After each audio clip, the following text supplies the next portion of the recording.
A gente tem hoje aqui conosco, então, a Natália Mello, que é gerente de produtos digitais na Ilcom, que faz parte do grupo Renner, e vai falar hoje sobre transformação digital e um case de omnicanalidade. Então, Natália, muito obrigada por aceitar o nosso convite e o espaço é teu, pode ficar à vontade. Tá bom dia, pessoal. Então, vou começar me apresentando um pouquinho. Acho que a Karine já fez uma breve introdução, mas eu sou natural aqui de Porto Alegre. Minha formação é em engenharia de produção, tenho especialização em liderança, inovação, gestão de produtos digitais e futurismo. Trabalho nessa área de projetos e produtos digitais desde 2012. Tive algumas passagens em times de operações, muito com foco em estruturação, em melhorias de processos e de indicadores. E já trabalhei em diferentes mercados, então apesar de hoje estar no varejo, já passei tanto por consultoria quanto por diferentes indústrias. Então, tem uma trajetória aí um pouquinho diferente, não foi toda a trajetória no varejo. E eu estou há cerca de 4 anos, então, trabalhando especialmente no varejo, atuando bem diretamente com a transformação digital, é um tema que eu gosto bastante, então eu fiquei super feliz com o convite da Karine. E vou estar dividindo um pouquinho com vocês aqui de algumas ideias, espero que seja uma manhã bem boa, apesar do atraso, que dê tudo certo aí. Então, queria começar dividindo uma reflexão, uma frase do Steve Jobs, onde ele fala que a inovação é muito sobre a capacidade de a gente conseguir ver a mudança muito mais como uma oportunidade do que como uma ameaça, né? A gente sabe que em muitos momentos isso é um desafio. E aí, entrando um pouquinho de contexto histórico, para começar o nosso bate-papo, vou voltar bastante aí no tempo, mas para falar de revolução industrial, né? Até porque, como eu comentei com vocês, a minha formação é em engenharia de produção e eu vejo que esses temas eles se conectam bastante. Se a gente volta, então, um pouco para a primeira revolução, meados de 1760, a gente teve mecanização, a gente teve o tear, a gente teve a força a vapor. Quando a gente olha ali para a segunda revolução, começa a ter a produção em escala, a gente começa a ter as questões de eletricidade, a combustão. Na terceira revolução, então, de fato, começando a falar em automação, em robótica, em internet. E aí, por fim, na quarta revolução, que é o momento que a gente está agora, né? Sistemas cibernéticos, internet das coisas, redes, inteligência artificial. Imagino que muitos estejam se perguntando como esses assuntos se conectam, né? E eu acredito muito que essas transformações, elas mudaram e ainda estão mudando muito a maneira como a gente se comunica, a maneira como a gente se relaciona, a maneira como as coisas interagem, né? E como a gente consome, que impacta diretamente o mercado do varejo. E como tudo isso se relaciona especificamente com a transformação digital? Transformação é muito sobre resolução de problemas. Então, em cada uma desses momentos que a gente passou no passado, N pessoas estavam ali tentando resolver alguma dor, né? Tentando resolver alguma coisa que não estava funcionando bem. E, claro, quando a gente olha para trás, aquilo tudo parece muito conectado, muito simples, que tinha um porquê de estar acontecendo, mas, na verdade, foram muitas pessoas que estavam ali resolvendo muitos problemas.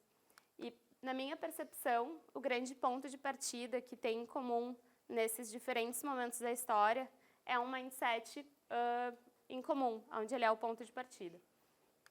E que mindset é esse, né? A gente fala muito num mindset digital. Então, onde a gente tem atitudes, comportamentos que permitem que essas pessoas realmente vejam essas transformações para poderem estarem abrindo novas possibilidades, está traçando um novo caminho para o sucesso, em um cenário que a gente vê que os negócios são cada vez mais dominados por tecnologias, cada vez mais voltado para os dados, para o data-driven. Então, isso tudo é muito sobre falar sobre mindset. E aí, queria dividir com vocês alguns comportamentos que eu vejo que estão muito conectados com esse mindset digital.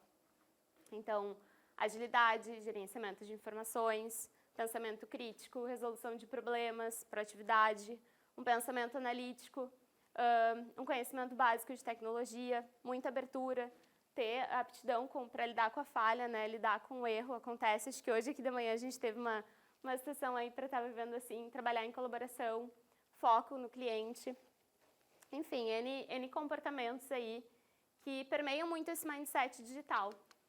E aí, trazendo de novo um pouquinho de contexto histórico, como eu vejo que esses temas se conectam, né?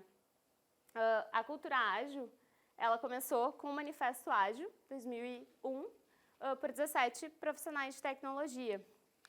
Esses profissionais, eles criaram tipo uma filosofia, assim, tem diversos valores ali que permeiam essa cultura do manifesto ágil, mas em grandes linhas é uma filosofia que traz muito, concentra muito num modelo de trabalho flexível, com agilidade, focado muito na eficiência de processos, que busca uma melhor adaptabilidade, né?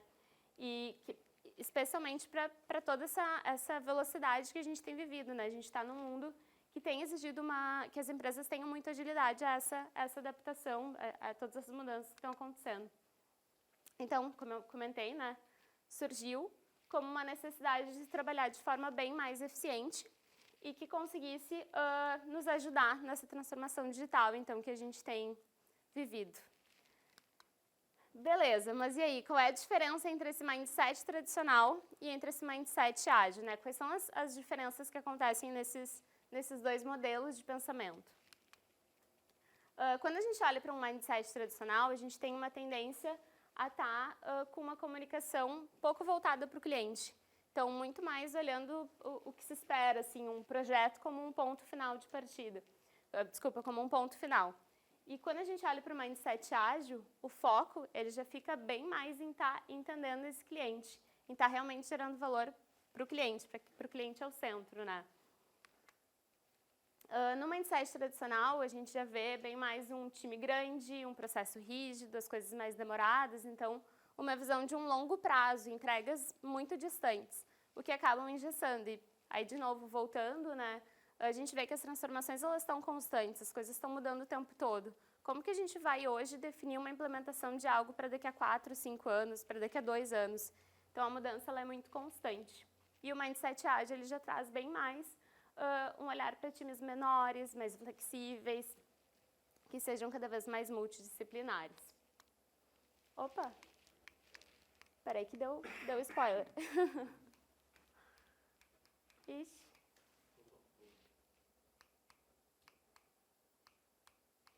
Não tá...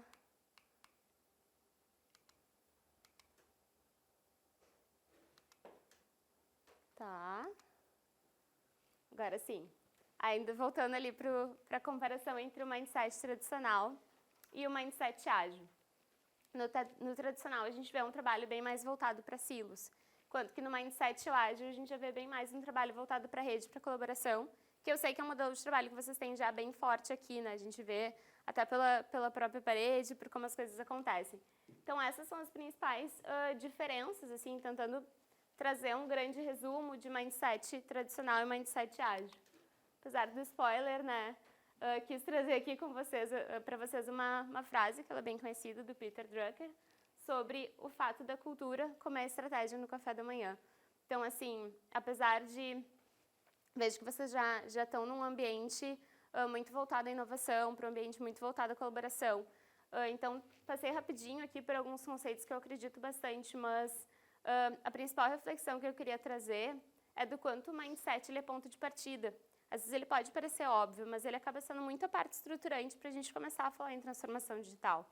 Então, de nada vão adiantar ótimas metodologias, ter lá um super método, tudo certinho no ponto de vista de processo, se a gente tiver um mindset que ele é rígido, que ele está olhando muito para o passado, que ele está olhando muito pouco voltado assim, para esse ambiente colaborativo, para esse foco no cliente.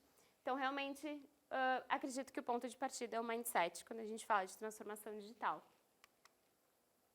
Mas e aí, né? Beleza, temos um mindset ágil, mas e agora? Como é que eu faço transformação digital do meu negócio? Como é que eu dou o próximo passo?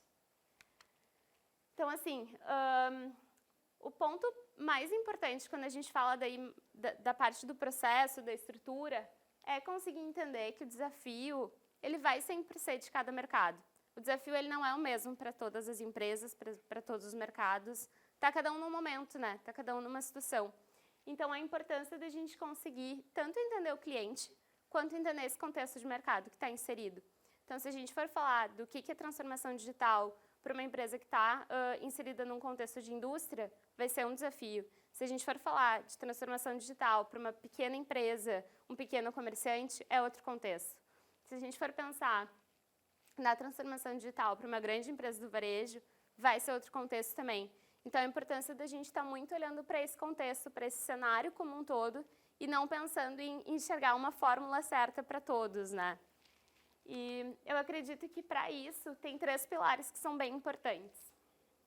Então, o primeiro, que é a gente estar conseguindo enxergar a longo prazo, né? Que as empresas consigam pensar no longo prazo. Então, assim, aonde a empresa se imagina daqui a 10 anos? Onde que ela quer estar daqui a 10 anos? Não como um ponto de chegada fixo, indo para, pendulando, digamos assim, né? Para o extremo ali do mindset fixo, onde ela tem aquilo ali como um norte único, mas que ela consiga ter um contexto geral, uma ideia geral de onde ela quer estar. Seja num viés de faturamento, seja num viés de mercado em que ela vai estar atuando, seja num viés de diferentes clientes que ela vai estar atendendo, né? Então, uma empresa ela pode começar atendendo determinado segmento e ela pode ter um plano de negócio de, em 10 anos, estar atendendo outros segmentos. Então, isso é muito importante, ter uma visão de futuro clara de onde ela quer chegar. Ou, né, se é uma empresa mais de uma pessoa, uma consultoria, que essa pessoa também consiga fazer esse desenho de longo prazo. O segundo ponto, que eu entendo que é muito importante, é estudo de mercado. Então, entender esse contexto do mercado que está inserido. E aí, como eu comentei, né, cada mercado tem uma realidade, cada situação é diferente. Então, que a gente possa estar entendendo o contexto no qual a gente está inserido. E não olhar para outras empresas assim como, eu quero fazer como a empresa lá da indústria está fazendo. Talvez isso não vá valer para o teu mercado, talvez isso não vá estar realmente aderente ao que tu precisa. E o terceiro, mas não está em ordem de prioridade, tá? Então, todos aqui têm a mesma importância, é ter o teu cliente ao centro.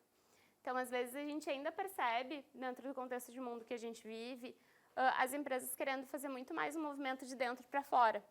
Se eu fizer, a gente fala muito de amar mais o problema do que a solução, né?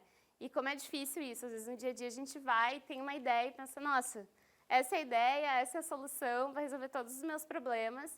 E aí a gente fica apaixonado ali por aquela solução e quando a gente vai para o mercado, lança aquele produto, aquela ideia, ou seja o que for, não tem aderência.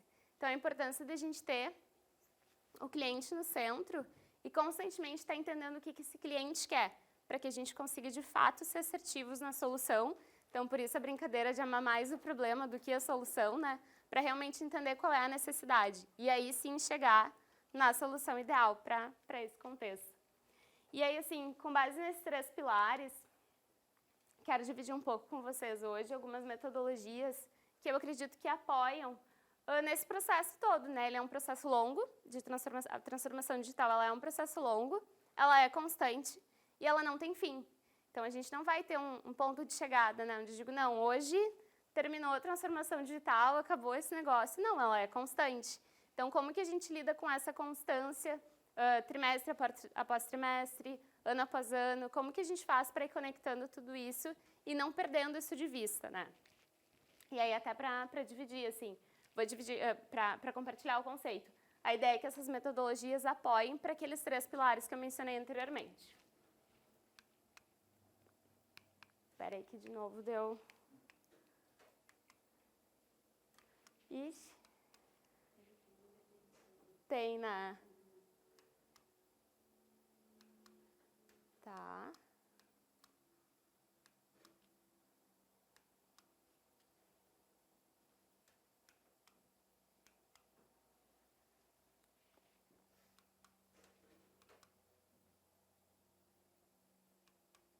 Tá, agora foi. Então, começando aqui pela matriz SWOT, ela é uma metodologia bem antiga. Eu imagino que a maioria de vocês já conheçam, vou entrar um pouquinho mais de detalhe nela depois. Porém, apesar de antiga, ela segue sendo muito importante para a estruturação, quando a gente vai falar de estratégia, quando a gente vai falar de um olhar para o mercado. Pesquisas de mercado, que justamente nos ajudam a estar por dentro desse contexto do que está rolando no seu segmento, né? Indicadores, KPIs, então a importância da gente estar medindo. E, por fim, a metodologia de OKR, que eu vou aprofundar um pouquinho mais, mas vou passar por cada uma dessas metodologias.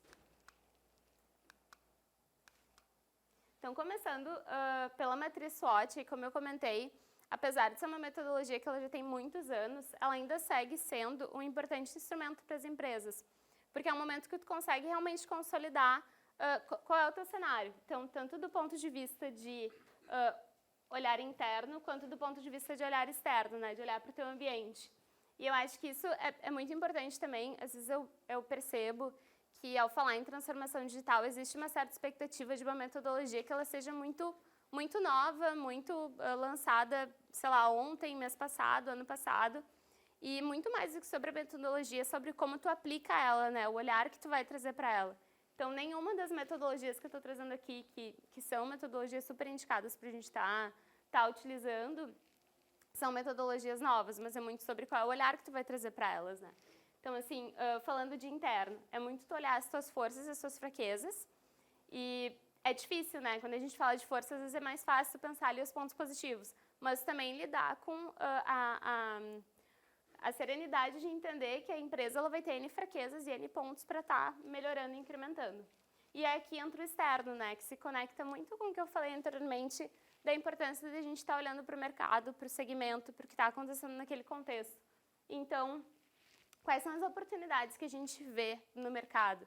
Então, daqui a pouco, um segmento novo que surgiu ou alguma oportunidade, né, que tu vê que está acontecendo e, ao mesmo tempo, quais são as ameaças? Que concorrentes estão chegando aí, né? E nesse modelo de startup, é muito comum a gente ver grandes empresas ou grandes mercados sendo atropelados por ameaças, né? O quanto será que essas empresas estavam atentas e olhando para novos entrantes? Ainda que o Uber hoje já está bem pulverizado, bem comum, como que era alguns anos atrás, né? A gente não tinha isso, assim, era táxi. Será que o pessoal que trabalhava nesse modelo estava atento a essa ameaça que estava por vir, né? Estava atento àquela startup ali que estava surgindo? Então, isso é muito importante. Aí, de novo, eu volto para o quanto metodologias, ainda que elas tenham muito tempo de vida, elas seguem sendo válidas e importantes da gente estar aplicando no nosso dia a dia. Claro, né? Não vai aplicar uma matriz SWOT todos os dias, mas a importância de estar olhando para ela com uma periodicidade e estar entendendo como é que está o dia a dia da empresa. Indo um pouco para pesquisas de mercado, aqui eu trouxe alguns exemplos de qualitativa, quantitativa, mas especialmente aqui é a importância da gente estar podendo utilizar da melhor maneira possível dessas pesquisas para estar entendendo esse nosso contexto de mercado, de mundo, de clientes. Então, que oportunidades elas estão ali vindo através dessas pesquisas. Por exemplo, né, aplicar uma pesquisa qualitativa com o cliente, fazer uma escuta aberta, uma escutativa, fazer uma pesquisa mais aberta, né? O quão válido é isso? Quão válido é daqui a pouco tu pensar qual é o teu público-alvo e escolher algumas poucas pessoas para sentar, conversar e realmente ouvir. E pensar na estrutura dessas perguntas, né? Até para não direcionar as respostas. Ao mesmo tempo, às vezes a gente tem uma hipótese de uma solução.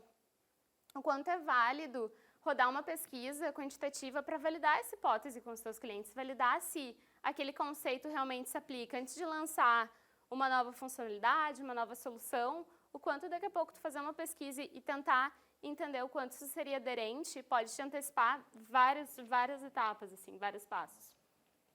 E aí um outro exemplo que eu trago aqui também são relatórios e análises de mercados, que elas já existem no dia a dia, né? Então, trouxe alguns exemplos aqui de pesquisas que eu consumo, de relatórios como PwC, Money Times, CX Trends. Então, são pesquisas que constantemente são relatórios que constantemente... Ai, eu aceito, obrigada. Que constantemente eles trazem uma visão do que está acontecendo no mercado e no mundo, assim. Então, quando a gente está atento a essas pesquisas, também vai nos ajudando a direcionar, seja se a gente está no caminho certo, seja também de novos caminhos que a gente pode estar percorrendo. Pedi um minuto para vocês.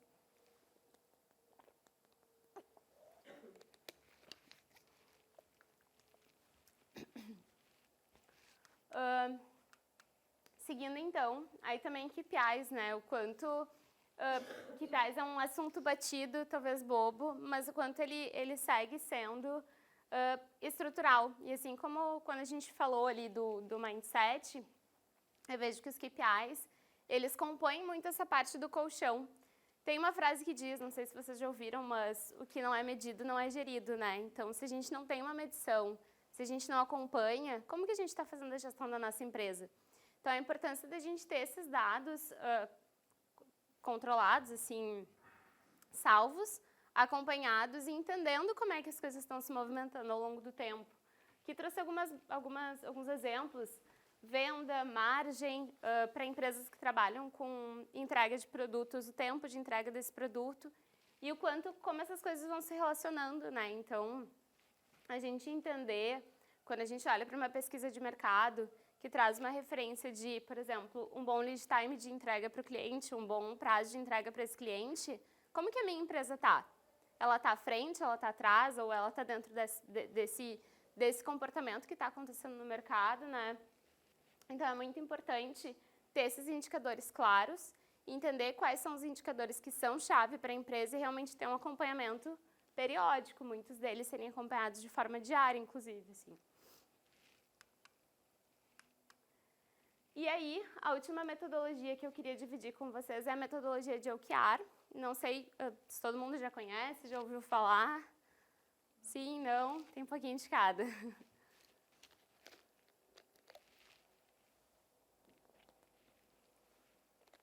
Essa metodologia, acho que o ponto interessante dela é que ela ficou muito famosa, assim, muito conhecida, né? Muitas pessoas começaram a conhecer pelo Google. Só que, na verdade, ela não foi criada pelo Google, e ela é bem mais antiga, inclusive, do que isso, assim. Ela começou na década de 70, pelo presidente da Intel. Então, queria dividir com vocês uma reflexão, porque comecei falando de história, né? Passei rapidamente ali, 4 revoluções e quantas coisas mudaram. E, às vezes, se tem uma expectativa, assim, que, de novo, que a transformação digital, ela venha como uma receita de bolo, assim, algo pronto, uma metodologia muito diferente que veio ontem e vai realmente transformar tudo. E como as coisas não são assim. E como às vezes a gente vê diferentes metodologias de diferentes momentos da nossa história se correlacionando justamente para chegar nesse melhor resultado possível, né? Nessa entrega de valor. E, então, afinal, o que é a metodologia OKR, né? OKR, ela vem do inglês, de Objectives and Key Results, então objetivos e resultados chaves. Ela é um modelo de gestão, então ela permite que as empresas elas se adaptem de forma mais rápida, o que aí realmente se conecta muito com esse momento que a gente está, assim, de mundo, tudo muda rápido, tudo tá muito inconstante, né? E ela é uma forma simples e flexível mesmo de estar fazendo essa gestão.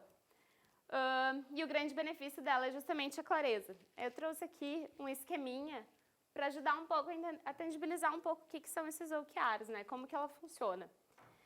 Então, assim, o objetivo, ele diz para onde eu preciso ir, sendo eu empresa, né? Para onde que eu quero ir. O OKR, ou o resultado-chave, né, para trazer a tradução, ele é como que eu vou medir e saber que eu estou chegando lá, como que eu tenho certeza, né? E a iniciativa, ela é o que vai me fazer chegar lá. É assim, tentando conectar um pouco do que eu falei até aqui. Então, se a gente está olhando para... Tem os nossos indicadores. A empresa tem seus indicadores, ela sabe como que ela está constantemente ali avaliando seus resultados. Ela percebe essas oportunidades.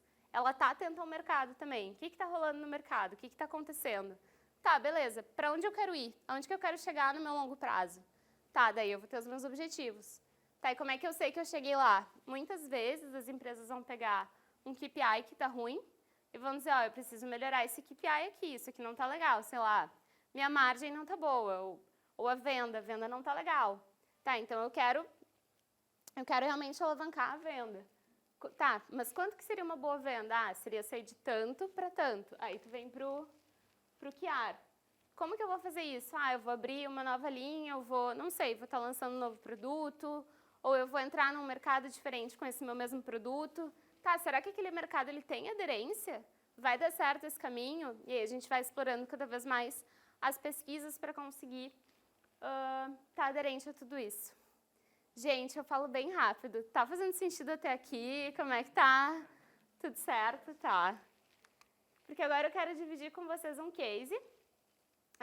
Vou explorar um pouquinho também de como esses conceitos, essas metodologias, né, que eu dividi com vocês até aqui, também permearam esse case.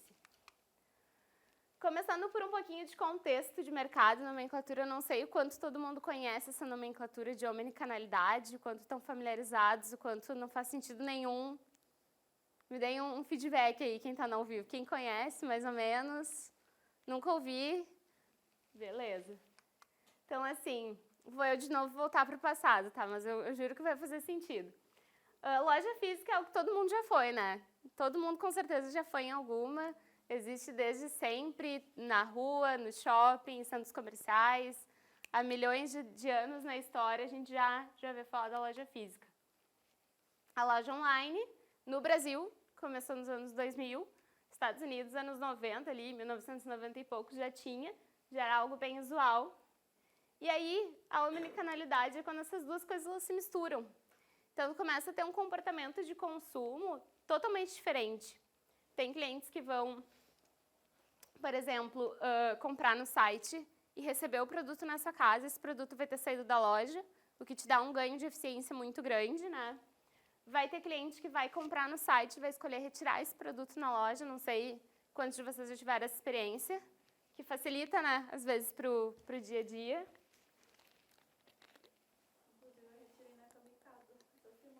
É. Que legal, que legal. Então, é bem isso, assim, é a conexão desses dois canais, né? A gente deixa de ter o físico e o online apartado, eles começam a estar totalmente misturados, assim. Tu vai criando um leque de possibilidades de mesclar esses dois canais que, nossa, se eu fosse falar para vocês todas as possibilidades que existem, a gente ia precisar de horas aqui para estar conversando sobre isso. Ele surgiu em 2011, mas o fato é que a pandemia, ela potencializou muito esse comportamento de consumo, né? Inclusive, ali naquele período que as pessoas não queriam sair tanto de casa, a necessidade de tu poder comprar no online e receber na tua casa. E receber rápido. Ou, às vezes, tu só passar para fazer uma retirada.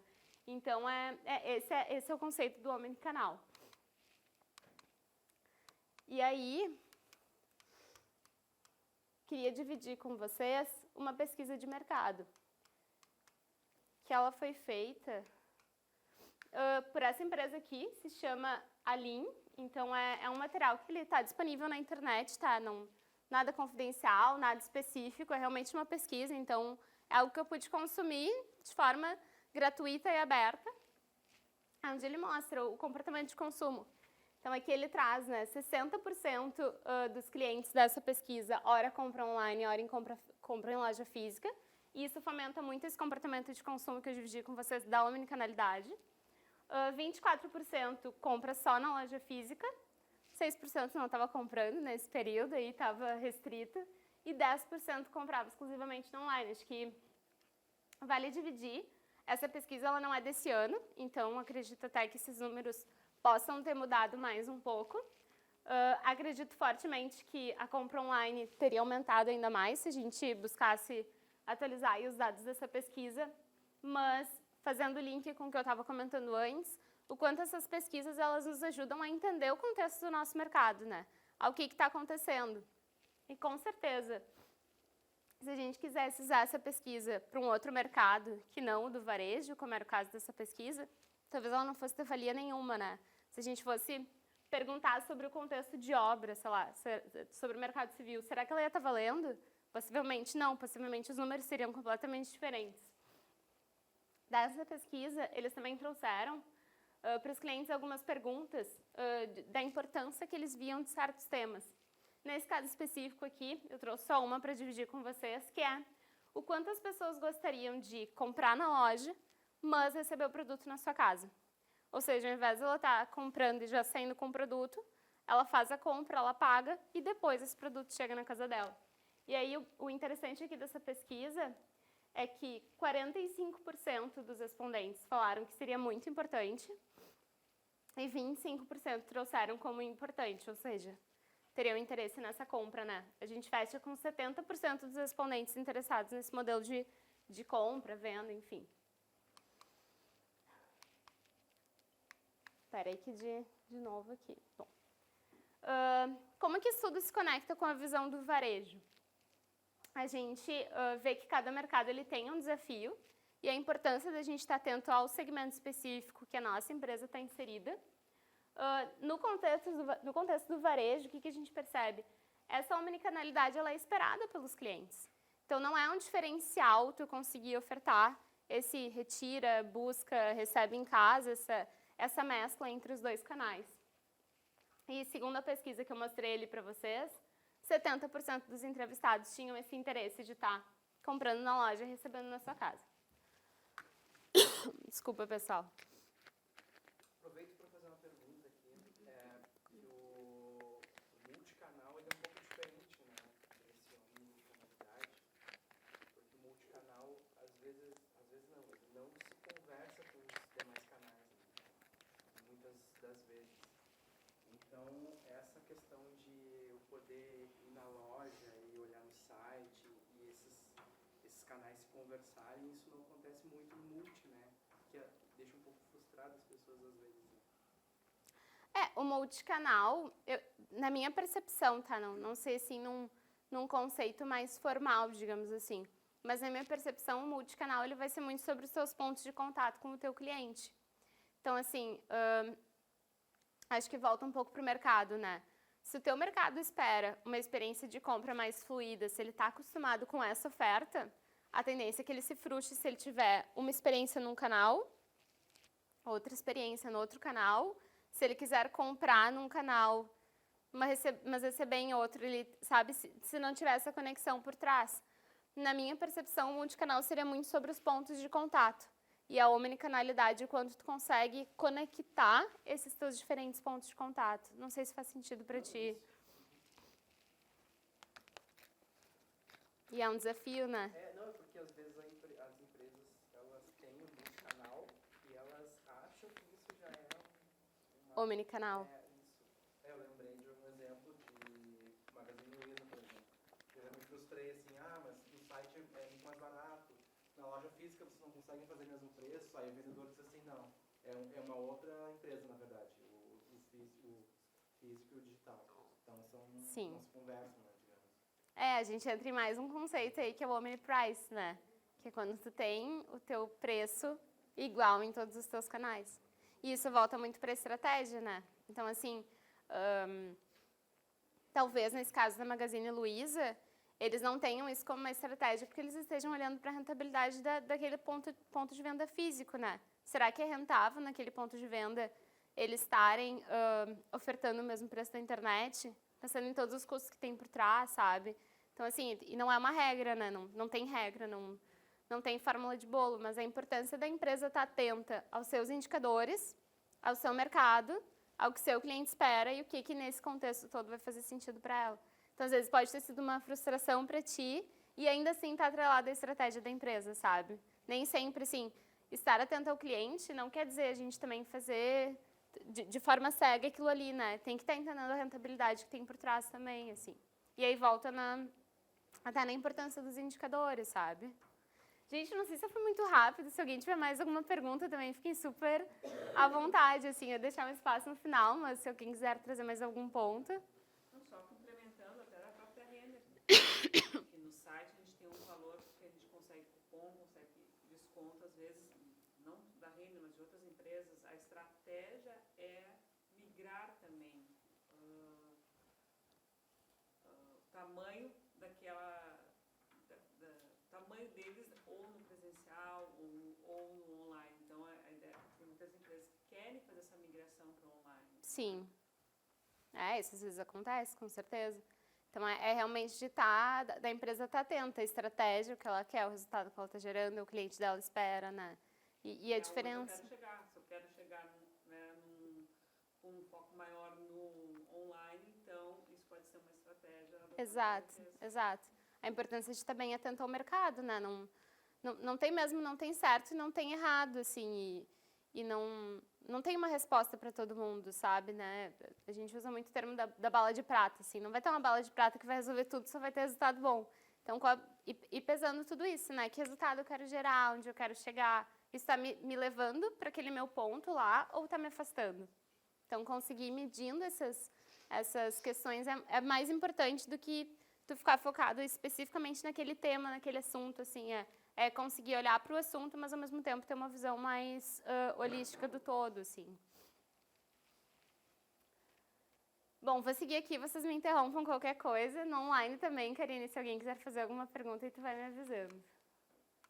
Então, nesse caso, né, como que a gente conduziu? Então, a gente identifica ali, através da pesquisa, que tem esse desejo do cliente de estar enviando o produto, né, recebendo o produto na sua casa, mesmo que ele compre na loja. A gente utilizou da metodologia OKR para definir esse objetivo e medir o atingimento desse objetivo. E talvez complique um pouquinho, mas acho que é interessante dividir com vocês que a metodologia de OKR, ela é muito aplicada dividindo entre OKR estratégico e OKR tático. Então, o OKR estratégico nessa visão mais de longo prazo e o tático nessas visões mais curtas, assim. E um compondo o outro, né? Então, são um desdobramento. E isso ajuda muito que a gente consiga agindo rápido e mudando a rota se for necessário. Nesse caso aqui, esse objetivo, né, que já foi num nível um pouco mais tático, seria de implementar alguma funcionalidade que permitisse isso. Então, que permitisse que o cliente estivesse em loja, comprasse esse produto e recebesse esse produto na sua casa. Aí, quando a gente entra no varejo de moda, especificamente, isso é um desafio, né? Não sei se todo mundo já passou por uma situação de gostar de um produto e não ter o seu tamanho. Então, a frustração que isso gera, né? Acho que foi a primeira vez aí que eu recebi 100% do sim aqui na resposta. Então, quanto isso frustra? Frustra o cliente ali naquela dinâmica da compra da loja. Então, essa funcionalidade, ela faz muito sentido para esse contexto de varejo de moda. Porque tu pode justamente aproveitar de um estoque que não está ali no local para o cliente estar recebendo o produto depois. Então, tu consegue estar olhando a conexão disso com o teu longo prazo, com a tua estratégia de longo prazo, tu consegue estar não frustrando o cliente, tu realmente tá ali fazendo as coisas acontecerem num caminho que faz sentido. Para esse caso, a gente acompanhou 2 QRs. E aí, dividindo um pouquinho dos conceitos, se fala muito que o ideal é que não tenham mais que 5 QRs para cada objetivo. Senão tu começa a entrar num nível de complexidade que aí fica mais difícil acompanhar do que qualquer outra coisa, sabe? E da importância de os QRs, eles terem a iniciativa clara que vai estar mexendo nesse ponteiro, né? Então, nesse caso, beleza, eu vou estar implementando em 100% das lojas essa funcionalidade e eu vou estar gerando esse faturamento. O faturamento foi dentro ou fora do que eu previa? Todas as lojas seguem fazendo sentido ter essa funcionalidade, que aí volta porque a gente estava falando da estratégia. Então, está conectando muito esses pontos.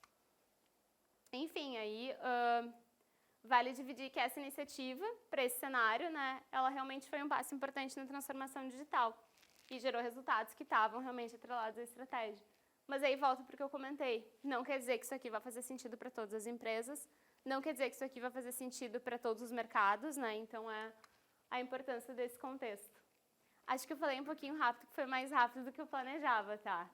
Mas entrando aqui nas considerações finais, eu tenho uma má notícia para dividir com vocês, tá? Não tem mesmo receita de bolo para transformação digital. Não sei se era essa a expectativa para o dia de hoje, mas vou ter que ser a portadora dessa má notícia, assim,